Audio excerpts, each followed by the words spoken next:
Andrew, imagine sometimes the situations you see where people have unilaterally walked away from a contract because it isn't profitable for them, isn't making enough money, maybe they're losing money. Strikes me if I'm the customer, that's quite a difficult situation to deal with. It's been a breach of contract, but you have willfully and knowingly walked away. Does that person get penalised for that? Well, the English law has been fairly clear on this subject, which is the answer to that question is no in terms of damages.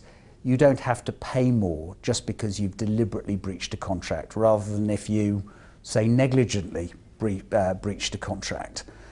However, there has been a bit of judicial debate about this in two recent cases.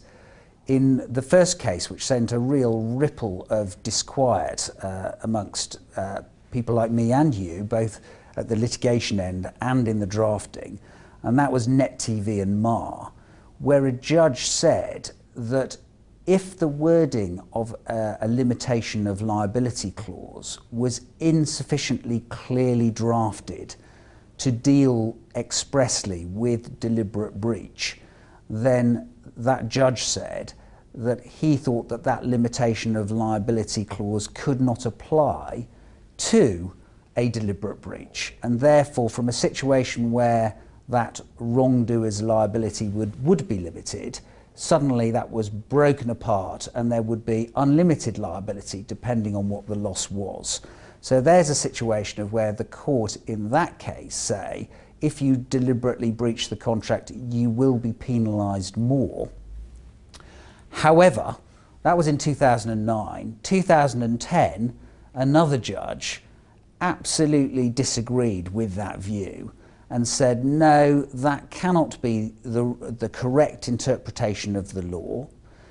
The parties, in English law in general terms, if you breach the contract, it is strict liability. You don't have to look at whether somebody meant to do it or didn't mean to do it. A breach is a breach. It's an objective test, and as a result of which the damages should be the same irrespective of the motivation of the wrongdoer.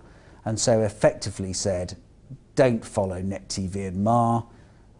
The case of AstraZeneca and Albemarle, the more recent case, although they're both cases of first instance, has rejected that approach. And most legal pundits would say that the Net TV and Ma case was probably wrongly decided, or a wrong interpretation of the law as it currently stands, and that AstraZeneca and Albemarle has put us back to the position that we should be in.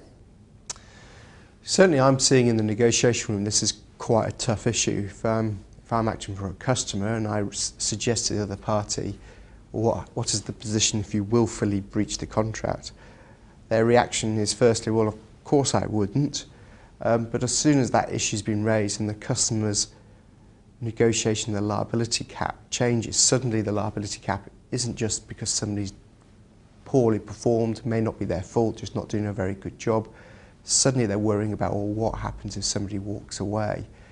And that's a very difficult and emotional issue to deal with. And I've certainly seen, once that comes up, people usually insist on a much higher cap and liability or total exclusion from liability. But at the same time, the supplier is then going, well, hang on, what does willful default mean? Does that just mean that if a junior member of management one day says to you that they're not coming in today to do the facility management services, is that a willful default with unlimited liability? Or has it got to be a decision by the board?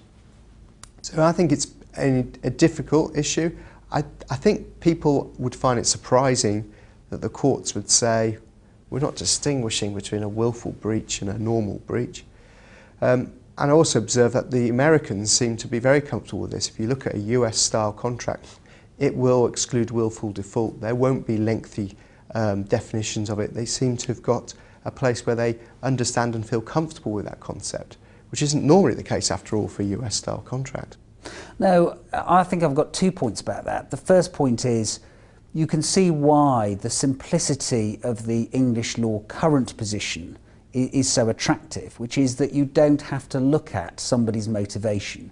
It's an objective test. They've either breached or they haven't. And whether they meant to or didn't mean to do it, which can be a really difficult thing to decide, doesn't have to be gone into. So there's the beauty of that. But actually, I agree with you. I see more and more issues where the parties have agreed that on willful default something else happens. I've noticed that there are other very un-English law-like phrases like gross negligence and the like, which is all imported either from the States or from the continent. And I think we English lawyers are going to have to get used to that, as obviously with the global market it's becoming ever more global, and the English law being used as a way of resolving disputes. I think we're going to have to come to terms with this rather different approach, which isn't the simple, beautiful approach of it's either a breach or it isn't, but I think will reflect more commercial people's real concerns. It's an area to watch, I guess. It is.